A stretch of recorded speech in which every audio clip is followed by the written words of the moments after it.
Assalamu alaikum students and welcome back to your science class. We are doing chapter number 8 and that is energy. The topics we will cover today are going to be energy in human body, non-renewable resources and sun, the ultimate source of energy. So let's start our lecture.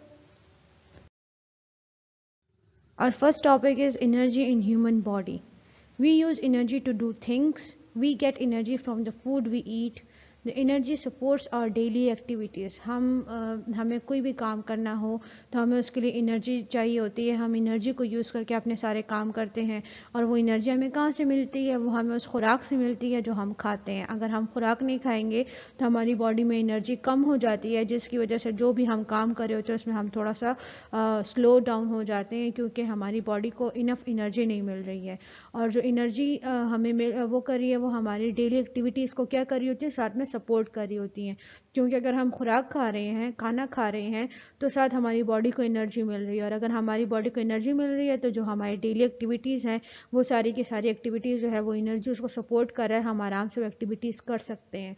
अगर हम खुराक नहीं खाएंगे, हमारी body में energy produce नहीं होगी, तो हमारी डेली एक्टिविटीज़ को वो एनर्जी सपोर्ट नहीं कर सकती. क्यों नहीं कर सकती?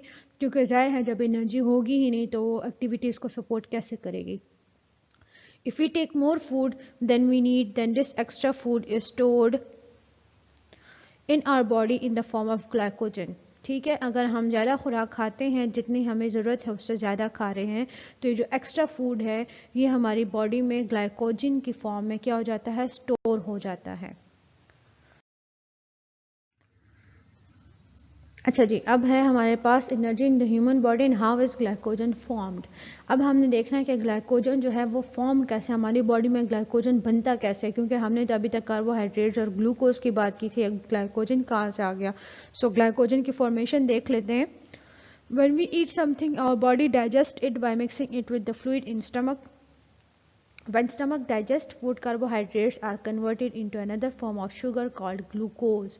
जब हम कुछ खाते हैं तो हमारी बॉडी क्या कर लेती है, उसको हमारे स्टमक में जो फ्लूइड होता है, जो हमारे स्टमक में हाइड्रोक्लोरिक एसिड होता है, उसके ज़रिए से स्टमक उस फूड को डाइजेस्ट कर देता है. और जब स्टमक उसको डाइजेस्ट करता है तो कार्बोहाइड्रेट्स उससे फॉर्म होते हैं, और भी न्यूट्रिएंट्स होते हैं, और सबसे मेन जो हमारे पास एनर्जी का सोर्स है वो कार्बोहाइड्रेट्स है. सब कार्बोहाइड्रेट्स फॉर्म होते हैं और जिनको फिर कन्वर्ट कर दिया जाता है एक और शुगर में, जिसको हम ग्लूकोज कहते हैं, जिसके ज़रिए हमारी बॉडी को एनर्जी प्रोवाइड होती है. Glucose is the energy we need to work. और जाहिर से बात, ग्लूकोज वो न्यूट्रेंट है जिसके ज़रिए हमारी बॉडी जो है वो क्या करती है, एनर्जी प्रोड्यूस करती है. प्रोसेस मैंने आपको सारा का सारा बताया हुआ था कि हमारी जो सेल्स है उसमें रिस्पायरेशन होती है, और ग्लूकोज जो है वो क्या होता है, वो जो ऑक्सीजन हम इनहेल करते हैं उसके ज़रिए उसके साथ उसका रिएक्शन होता है, जिसके रिज़ल्ट में हमारी बॉडी में क्या क्या प्रोड्यूस होता है, कार्बन डाइऑक्साइड, वाटर, और साथ में एनर्जी जो है वो रिलीज़ होती है. ठीक है, सो ग्लूकोज जो है वो न्यूट्रेंट है जिसके ज़रिए हमें वो एनर्जी मिलती है जो हमें काम करने के लिए ज़रूरी होती है. For providing energy to the body, glucose molecules are broken down to release energy. और ये एनर्जी हमारी बॉडी को प्रोवाइड करने के लिए ग्लूकोज मॉलिक्यूल्स क्या होते हैं, वो ब्रोकन डाउन होते हैं एनर्जी को रिलीज करने के लिए. वही बात वो कर रहे हैं कि जब हम सांस लेते हैं तो सेल्स में एक तो हमारे यहाँ दो प्रोसेसेस हो रहे होते हैं, ब्रीथिंग प्रोसेस होता है, दूसरा रिस्पायरेशन हो रही होती है. वैसे तो हमें लगता था कि दोनों सेम प्रोसेसेस हैं, लेकिन जो हमने रिसेंटली पिछले जो हमने चैप्टर्स पढ़े थे वहाँ पर मैंने आपको क्लियर कर दिया था कि रिस्पायरेशन और ब्रीथिंग डिफरेंट प्रोसेसेस हैं.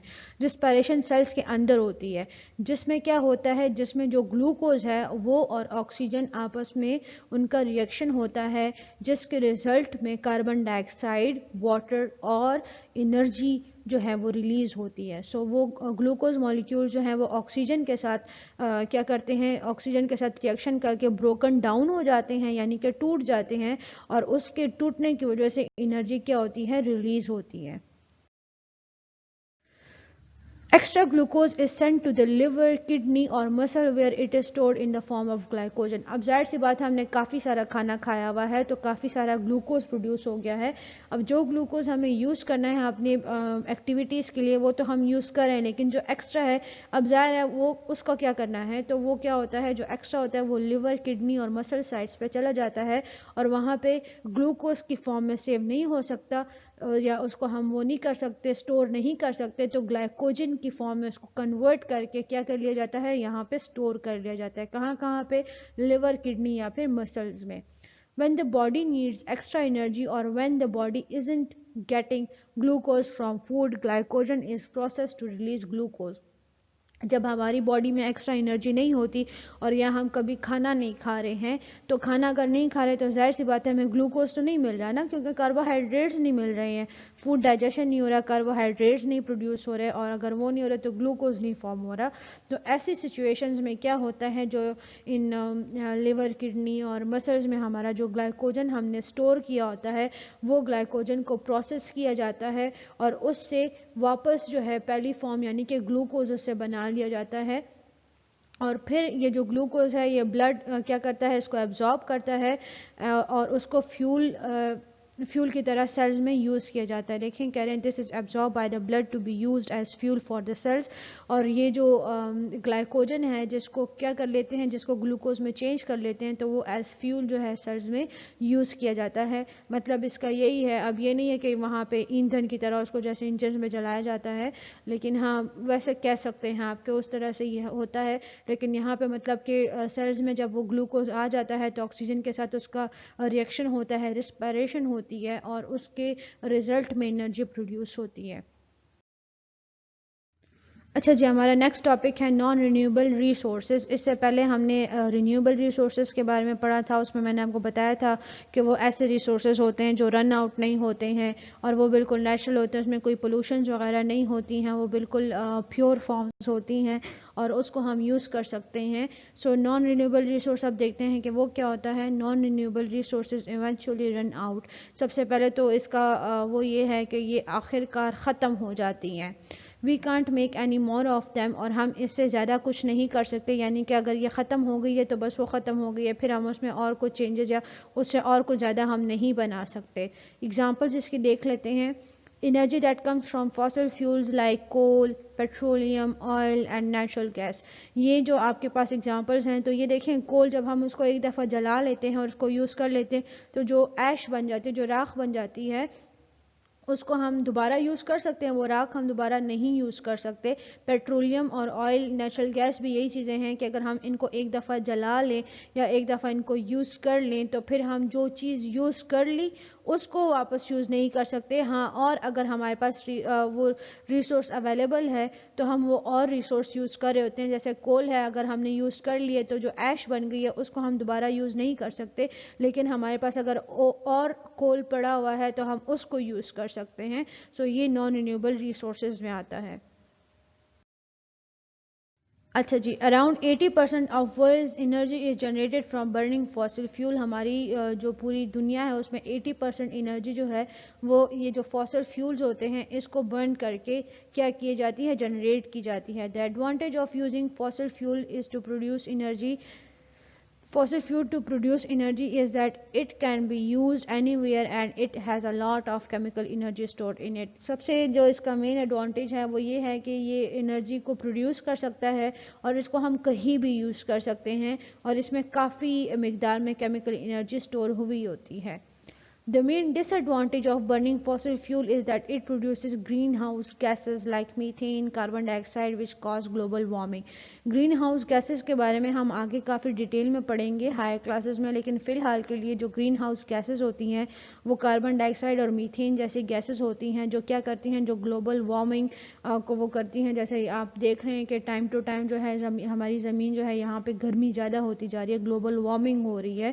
तो यही जो गैसेस होती हैं जो फॉसिल फ्यूल को बर्न करने से प्रोड्यूस होती हैं, इन्हीं गैसेस की वजह से ग्लोबल वार्मिंग जो है वो कॉज हुए जा रही है. तो ये इसका मेन डिसएडवांटेज है. अच्छा जी, sun the ultimate source of energy हमारा नेक्स्ट टॉपिक और लास्ट टॉपिक है। इसमें हमने ये देखना है कि जो सूरज है वो हमारे पास सोर्स ऑफ एनर्जी है, अल्टीमेट सोर्स ऑफ एनर्जी है। और अब हम इसको देखते हैं। Sun is a star present in our solar system that provides us with light and heat energy. Sun जो सूरज हमारे है वो क्या है, वो हमारे सोलर सिस्टम में एक स्टार है जो प्रेजेंट है, और ये हमें क्या प्रोवाइड करता है, लाइट एनर्जी भी प्रोवाइड करता है और हीट एनर्जी भी प्रोवाइड करता है, यानी रोशनी भी देता है और हरारत भी प्रोवाइड करता है। Sun is the mandatory component in the earth's climate system, और हमारा जो ज़मीन का क्लाइमेट सिस्टम है उसमें सबसे ज़रूरी या अहम जो कंपोनेंट है वो कौन सा है, वो सन है। अब ये क्यों है उसको देखते हैं। Without the sun earth would be dark frozen and world with no life. अगर ये सूरज ना होता तो ज़मीन जो है वो डार्क तारीक होती, फ्रोजन वर्ल्ड होता, और बिल्कुल कोई ज़िंदगी जो है यहाँ पे नहीं होती। Every living organism that exists on the surface of earth uses sun's light or heat energy directly or indirectly to survive. अच्छा, क्यों कह रहे हैं कि जो लाइफलेस होगी ज़मीन अर्थ अगर सन नहीं हुआ, तो वो इसलिए क्योंकि जितने भी लिविंग ऑर्गेनिज्म यहाँ पे एग्जिस्ट करते हैं, ज़मीन पे रह रहे हैं, वो किसी न किसी तरह से सन एनर्जी को या लाइट या हीट एनर्जी को क्या कर रहे हैं, यूज़ कर रहे हैं अपने सर्वाइवल के लिए, यानी कि अपने ज़िंदा रहने के लिए उसको यूज़ कर रहे हैं। देखते हैं आप थोड़ी सी examples. Plants use sunlight to prepare their food by the process of photosynthesis. Plants सबसे जो हमारे फूड चेन का सबसे मेन स्टार्टिंग पॉइंट है प्लांट्स का, तो वो इसी सनलाइट को यूज करके अपने लिए फूड प्रिपेयर करते हैं फोटोसिंथेसिस के प्रोसेस से। Animals eat plants to gain energy and to live, और एनिमल्स क्या करते हैं, इन्हीं प्लांट्स को खाते हैं तो वो एनर्जी गेन कर लेते हैं और जिंदा रहते हैं। अब जाहिर सी बात है, यहाँ पे देखें, अगर सन नहीं होगा, अगर लाइट और हीट एनर्जी नहीं होगी, तो प्लांट अपने लिए फूड प्रिपेयर नहीं कर सकते। तो एनिमल्स जिनको उन्हीं प्लांट्स को खा के एनर्जी लेनी है, गेन करनी है, तो अगर प्लांट्स अपने लिए खुराक नहीं बना रहे और प्लांट्स से ख़त्म हो गए हैं, तो एनिमल्स किधर से खा सकते हैं। सो सबसे मेन जो वो है हमारा फूड चेन का सोर्स है या फूड चेन का स्टार्टिंग पॉइंट है, वही जो है सनलाइट की उसको बहुत ज़रूरत है। Humans eat both the plants and animals to survive. अब आप कहेंगे कि ह्यूमंस तो जिंदा रह सकते हैं, लेकिन वो कैसे जिंदा रह सकते हैं। ह्यूमंस ज़्यादातर जो भी एनिमल्स को खाते हैं, तो वो वही वाले एनिमल्स हैं जो कि प्लांट्स को खाते हैं। अगर प्लांट्स नहीं होंगे तो एनिमल्स नहीं होंगे, और अगर एनिमल्स नहीं होंगे तो ना प्लांट्स और एनिमल्स, तो ह्यूमंस के लिए भी खाने के लिए कुछ नहीं बचेगा, ना कुछ होगा। सो सन जो है वो हमारे लिए बहुत इंपॉर्टेंट है। Humans also trap some of the sunlight in the solar panels to produce electrical energy, और इसके अलावा ये तो मेन सोर्स हो गया ना, उसका मेन पॉइंट या मेन रीज़न हो गया ऊपर वाला, जिसकी हमें ज़रूरत है अपने ज़िंदा रहने के लिए। उसके अलावा भी इसी सनलाइट को सोलर पैनल्स के ज़रिए इलेक्ट्रिकल एनर्जी प्रोड्यूस करने के लिए भी यूज़ किया जाता है। Sun's heat energy warms earth so it doesn't freeze, और सन की जो हीट एनर्जी होती है वो हमारी ज़मीन को वार्म करती है ताकि ये फ्रीज ना हो। ठीक है। It warms the ocean and lakes to give us liquid water to use, और ये जो ओशंस होते हैं, लेक्स वगैरह होते हैं, ये क्या करते हैं, इसको वार्म अप किया जाता है ताकि हमें लिक्विड वाटर जो है वो अवेलेबल हो यूज़ करने के लिए। क्योंकि जाहिर सी बात है, आपने देखा होगा कि जहाँ पे सर्दियाँ होती हैं, बहुत ज़्यादा टेम्परेचर जो है वो कम होता है, तो वहाँ पे सूरज भी इतना ख़ास नहीं उसकी रोशनी होती, ना इतनी गर्मी होती है। सो वो जो वाटर होता है, जो ओशन लेक्स वगैरह होते हैं, उसके ऊपर वो वाटर जो है वो फ्रीज हो जाता है, वो वाटर सारा का सारा वो बिल्कुल बर्फ़ की तरह हो जाता है। सो जो सन है वो क्या करता है, वो इन्हीं जो लेक्स हैं, ओशन है, उसमें वाटर को वार्म रखता है। अब इसकी हमें क्या ज़रूरत है, तो वो आपको पता है कि जितने भी लिविंग बींग्स हैं, from bacteria to human, needs water to survive, और सारे के सारे लिविंग बींग्स को पानी की ज़रूरत होती है अपने सर्वाइवल के लिए। और ये पानी जो है ये सन की बदौलत ही हमें अवेलेबल होता है। अगर सन ना होता तो वाटर जो है वो लिक्विड फॉर्म में हमें अवेलेबल ना होता। Energy from the sun also powers the weather conditions of earth like wind and rain, और जो एनर्जी है सन के ज़रिए वो क्या करती है, वो वेदर कंडीशंस को भी पावर करती है, जैसे विंड हो गया, रेन हो गया। अब देखते हैं कि रेन का कैसे, तो उसका हम ये कह सकते हैं कि जब ओशंस में जो पानी होता है, ज़ाहिर है जब उसके ऊपर सनलाइट पड़ती है या जो सन की हीट एनर्जी होती है तो वो वाटर को क्या करती है, एवोपोरेट करती है, और एवोपोरेट करती है तो वो ऊपर जाते हैं आसमान में। जब आसमान में जाते हैं वहाँ से उससे क्लाउड्स बन जाते हैं, और जब बहुत सारे एवोपोरेट हो जाते हैं तो क्लाउड्स बनने के बाद फिर बारिश होती है और रेन जो है वो प्रोड्यूस, जिसकी जो ये सारा किसकी वजह से हो गया, ये सन की वजह से पॉसिबल हुआ।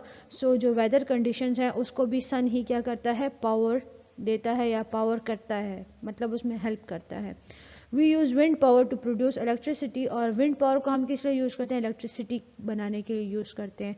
Ocean waves caused by the wind are also used to generate electricity, और इसी विंड की वजह से जो ओशन में जो लहरें बनती हैं, लहरें कॉज होती हैं, तो उन लहरों के ज़रिए भी हम क्या करते हैं, एनर्जी को जनरेट करते हैं, पैदा करते हैं या बनाते हैं। So sun is primary source of energy on earth. तो इसी सब रीजंस की वजह से जो सूरज है वो क्या है, सारी की सारी एनर्जी का, ज़मीन के ऊपर जितनी भी एनर्जीज हैं उसमें सबसे प्राइमरी, सबसे पहला जो सोर्स है वो क्या है, वो सन है। Every other sources like coal, fossil fuel, natural gas, etc. depend upon sun's energy। और जितने भी दूसरे सोर्सेज हैं जैसे कोल है, फॉसिल फ्यूल है, नेचुरल गैस है, एक्सेट्रा, बहुत सारे सोर्सेज हैं, वो सारे के सारे किसी न किसी तरह जो है वो सन एनर्जी पे क्या करते हैं, डिपेंड करते हैं, क्योंकि उनकी फॉर्मेशन में सूरज की रोशनी या जो सन है उसकी प्रेजेंस बहुत मैटर करती है और हेल्प करती है, जिसकी वजह से सन एनर्जी जो है वो हर एक बाकी जो सोर्सेज हैं उसकी फॉर्मेशन या उसके प्रेजेंस में क्या करता है, वो उसकी प्रेजेंस जो है वो सन एनर्जी पर डिपेंड करता है। अच्छा जी, with this we have come to the end of our lecture. I hope आपको टॉपिक समझ आ गए होंगे। अगर कोई क्वेश्चन है या कोई बात समझ नहीं आई तो ज़रूर पूछें। See you in the next lecture. Till then take care and Allah हाफिज़।